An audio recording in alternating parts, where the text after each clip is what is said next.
Good evening. So recently, I posted a video trying to give an academic perspective on Ghana going to IMF. And since the publication of that video, I've received a lot of comments concerning some clarification and a lot of people trying to ask questions concerning the implications for our nation and what does it even mean applying for support with reference to the balance of payments. So I'll try to provide once again some academic perspective on these topics, some of these things to clarify the ambiguity going on. So when we say a country is applying for a balance of payment support, what do we really mean?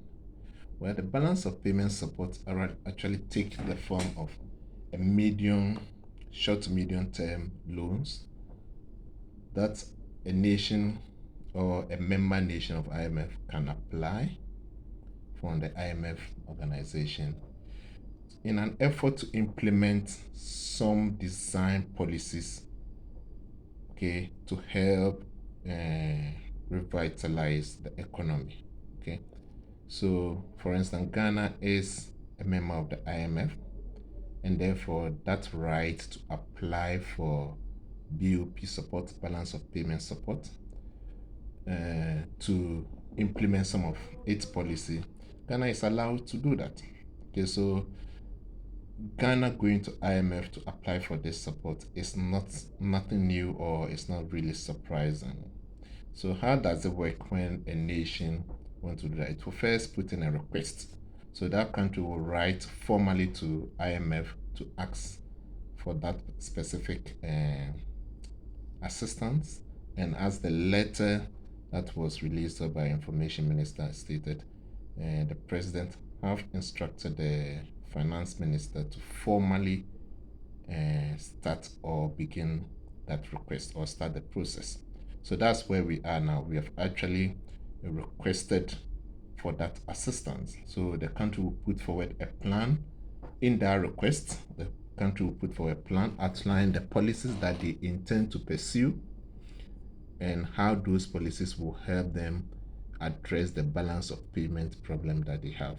Okay, I mean balance of payment in simple terms, just to make sure that you are importing, so you have to pay for your import, and you are exporting, so people have to pay for the goods. And if you strike the difference, what's the difference? Most often, if you have more export than import, you are in surplus. If you have more import than export, you are in deficit, and other payments can cause some problems for you. So how is Ghana going to address the problem, the balance of payment problem that is currently facing? And as part of the measures, decide to fall on assistance of the IMF. Okay, so Ghana will officially write to IMF, and then IMF will consider their decision. So the IMF will examine the request and then decide whether or not to grant the financial assistance as requested by Ghana with reference to the specific plan that Ghana have put forward. Okay, remember they have to outline what they are going to do with the money, and IMF have to do the diagnosis and see what will it work, will it bring in a lot of money, and those kind of things. So the IMF will look at what have been submitted, and then if it decide that okay, it's okay for us to support Ghana, it will then decide on the amount and the duration and the terms for the assistance to Ghana. Okay, the country seeking the assistance will then sign a memorandum of understanding. So Ghana will have to sign an MOU with the IMF, and under this MOU, it will detail, or it will clearly spell out in the agreement the amount that is being given to Ghana, the process of advancing that money to Ghana, how long it will take, and other things that will, for instance, determine whether Ghana is meeting its payment obligation and whether Ghana is using the money for all that. Is the money being used to strengthen public sector, in the financial sector? Is the money being used to improve the competitiveness of local industry and the country as a whole? Is the money being used to safeguard the economic interest of Ghana and to stimulate some growth? So all these things will be looked at, and then in the MOU, they will try to come to agreement. And so yeah, we agree that we'll support you with those kind of things. So that's basically what Ghana is trying. So now Ghana is trying to put together this kind of document and a strong agreement that, oh, these are the things that we want to do, and we want this amount of money, so please help us do those kind of things and on that. So that's basically what an IMF application for balance of payments about. I mean, I've rushed through, but I mean, basically that's what it is about. So what is the implication for that? Does it mean that now that you've submitted this application, let's assume it's been accepted, there are instances where the application will be rejected because what we put together will not meet or will not generate the needed revenue or will not even bring anything. So IMF have the right to reject those proposals. And if you still need the money, they will propose some things for you to go and do. So they will have conditions like that. If you look at what is happening in Sri Lanka, for instance, where they are with IMF in the past few weeks, and this happened, can mean IMF is not actually does not believe in Sri Lanka's. So let's put Sri Lanka aside and come back to Ghana. So right now we don't know because the process has just begun. We don't know whether IMF is going to accept our proposals and the things that we are using for this application, and whether IMF will accept as it is or make some adjustment or reject it and propose something to us. We don't know yet. We'll get to know over the period of the deliberation if things become transparent enough for us to have enough information. But what does it mean when the proposal have been accepted? Does it mean that, oh, Ghana, we are okay, a lot of money is going to come into Ghana and therefore everything is okay? No. IMF can accept actually your proposal, and at the same time the country will still default and the country will still face some problem, because it means that the structural strength of your country, things that you have to do to generate, even though you have your program have been accepted, what you have to do to generate those needed revenue plus the support is still not enough. It means the country is really weak. So we have had instances where countries have run to IMF. IMF has given some bailout or World Bank, and still the country have defaulted. Okay, and the country ran into huge problems. So we can go to IMF and still default or still run some risk of default. Okay, so going to IMF and IMF accepting your proposal does not mean everything is over, and then going to IMF is a panacea to our problem. It is not. It is not. Okay, so we can still be an IMF program and still face a lot of challenges, and we are going to face a lot of challenges as I've outlined in the first video. But if you think about what is happening right now, it's not a matter of going to IMF or coming back and what will happen in the future. That is the most important thing for us as Ghanaians to discuss. I don't believe is the most important, because we've been to IMF several times. As a matter of fact, we've been to IMF 17 times. And if a country, a resource-rich country like Ghana, must continuously and consistently go to seek for bailout and support from IMF for 17 times, and we still don't know what to do, then as a nation, it's time for us to look at ourselves and ask the fundamental question: what is it with Ghana that with all our resources, with everything that we have, we are still not able to manage our affairs, and we keep on running to IMF to surrender our sovereignty to some foreign or to some organization, for that organization to help us run things in the short to medium term, 5 to 6 years, and then hand over our country back to us, and we will mess up and rush back to it. What is it that is causing this consistent structural failure? And you realize that the fundamental things or the foundation of Ghana or as a country has been shaken and changed. So we've changed our morality of what is good and what is bad. As a matter of fact, as a nation, all that matters in Ghana is how much you have or being perceived as rich or having a lot of money. So, what did you do to get that money? How did you get that money? What did you do to generate that money? It's not important to us as a nation. Okay? And all the institutions that have been put in place to provide some check and balances to ensure that at least the fundamentals of the nation is really going right, and we are not actually circumventing international norms of growth, are also not performing their duties. So the law enforcement agencies are not performing their duty. The judiciary is not performing its duty. Parliament is not performing its duty. The clergy, all the things that have been put in place as a society to check morality of what is right, how do we generate proper real economic output, and how do we generate wealth in the right way, has been compromised. It doesn't really matter in Ghana nowadays. All that matters is you have money and you have a lot of it. How you generated that money is not important. And this has been consistent across board. And so the youth is no more interested in looking at ways and means to be upright in the society and to generate real economic output. No, because it does not pay to be an upright person in Ghana anymore. As a matter of fact, to be considered relevant in Ghana, you have to be considered rich. You have to be perceived as a rich person, and how you get and make that money is totally irrelevant to the society.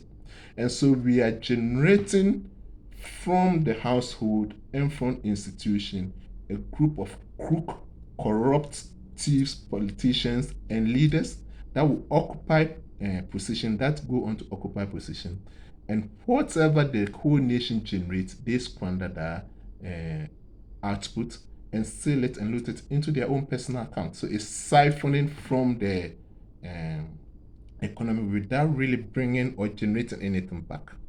Okay, so if we want to stop going to IMF, constantly running to foreign institutions to help us solve our economic problems, we have to generate the right human skills and capabilities that will help guide what we are doing.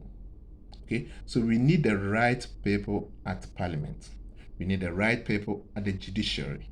We need the right people in the various security agencies. We need the right people to be the clergy, to guide the moral standard of the society.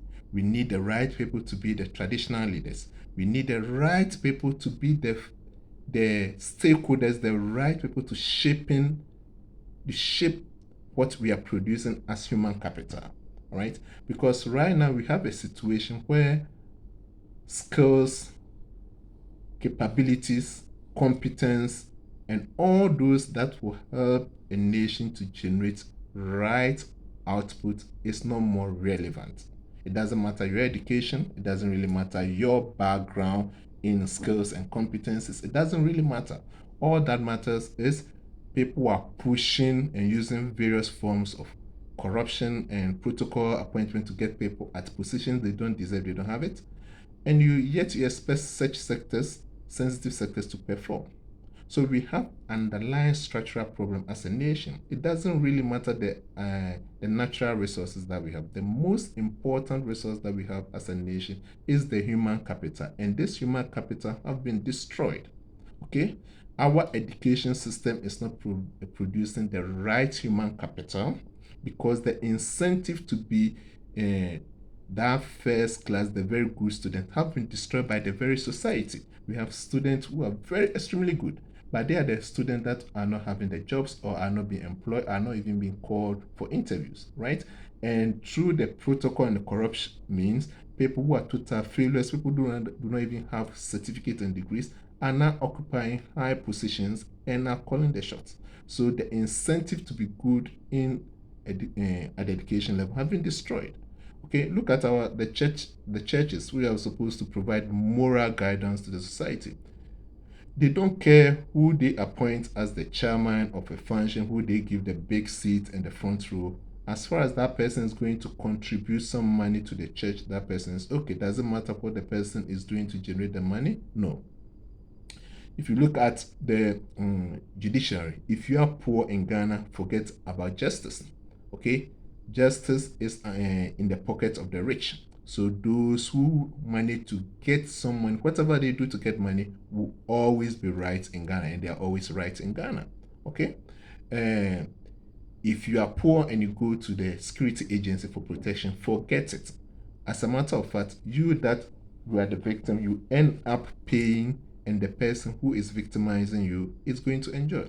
So we've destroyed the society to the extent that it has affected production, it has affected resource allocation, it has affected efficiency and productivity.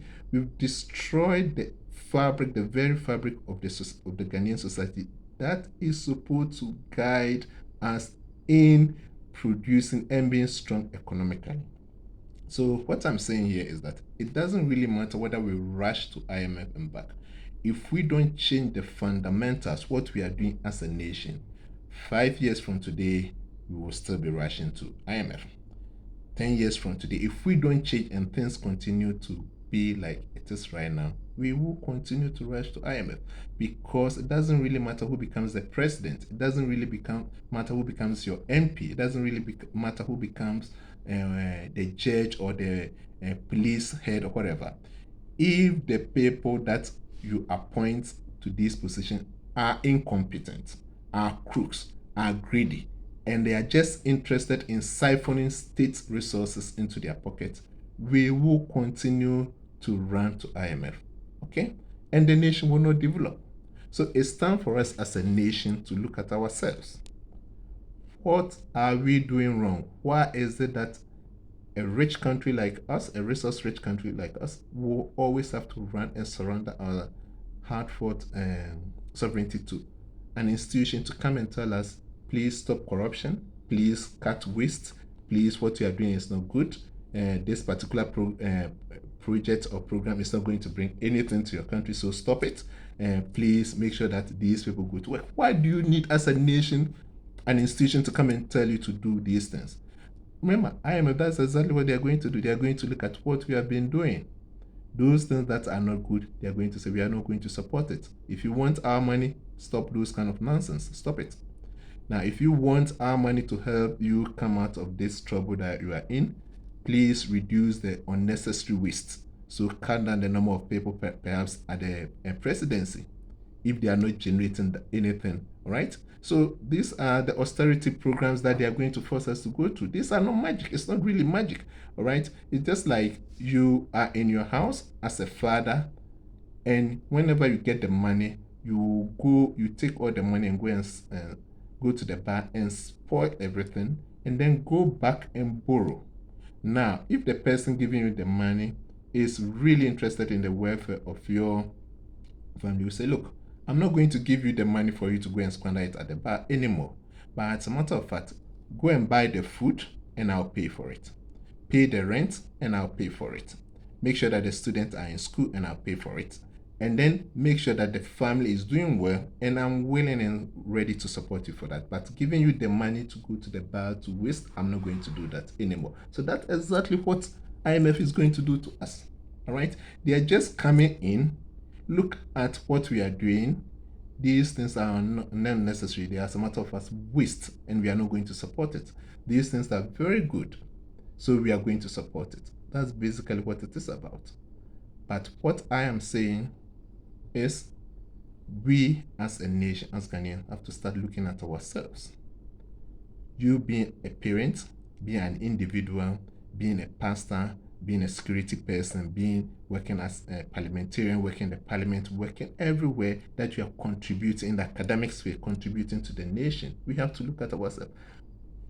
What we are doing, is it really helping and shaping the future generation, helping and shaping us as a nation and generating something that is worthwhile? Or we are all in this soup trying to destroy Ghana together and then deflect the problem to somebody. It's easy to blame the politicians, but corruption is going on at all levels. Every individual in Ghana is looking for some ways of means to dupe and to cheat on somebody in order to survive. And we have institutionalized and accepted those kind of behavior. So Yes, as a nation, going to IMF is not only the shame for this government, it's a shame on us as a nation and as people. We have to look at what we are doing and then change from our ways. We all know what is going on when it comes to employment. People with the right qualification and the right skills are not given the chance to go and work at the right places. We have something we have all accepted, it's called protocol appointment. We all know how people get into public service. People are paying money to be hired. People are paying bribes to be hired in the public and civil service, right? So there's no need for competence, there's no need for brains, there's no need for skills, there's nothing. These guys are just there to take their bribes money back and, as a matter of fact, get more out of it. Now, if we don't change from those attitudes, if the chiefs and opinion leaders are not willing and ready to talk about it for us to change, if the clergy are not ready to talk about it for us to change, if parliamentarians are not ready to face the reality and talk about such things for us to change, then know that going to IMF is going to be part of us as long as we are in this mess as a nation. Okay? We have to rise above such mediocrity where we are doing the wrong things. We know that we are doing the wrong things, but shamelessly we'll run to an institution for that institution to tell us that what we are doing is wrong, so stop. As if we don't have brains for ourselves as a nation. We know all those areas where the loopholes are coming from. We know it as a nation. We know where to cut the waste, but we will not do it, and we will pretend as if we are totally ignorant and we don't know what we are doing. So we rush to an institution for an institution to tell you that stop this kind of waste and nonsense expenditure and look at your revenue and your expenditure and try to balance it. How difficult is this one? All right. So as a nation, yes, I may try to do further videos to try to explain what we are going through, but we have to look at ourselves as a nation, Ghana, for us to know that what we are doing, we cannot continue doing that. Messing up the very fabric of the society, destroying the human capital, the very capital that will run the institution, that will generate output, that will be innovative. We are doing everything to destroy the human capital, yet we want to grow. How is that possible? So I hope this puts some perspective and explains some of the things. Keep on sending me your comments. Be specific about those things that you want me to talk about, and I'll try to give my opinion on those areas, on those topics, and let's see how we build our country together. May God bless us all.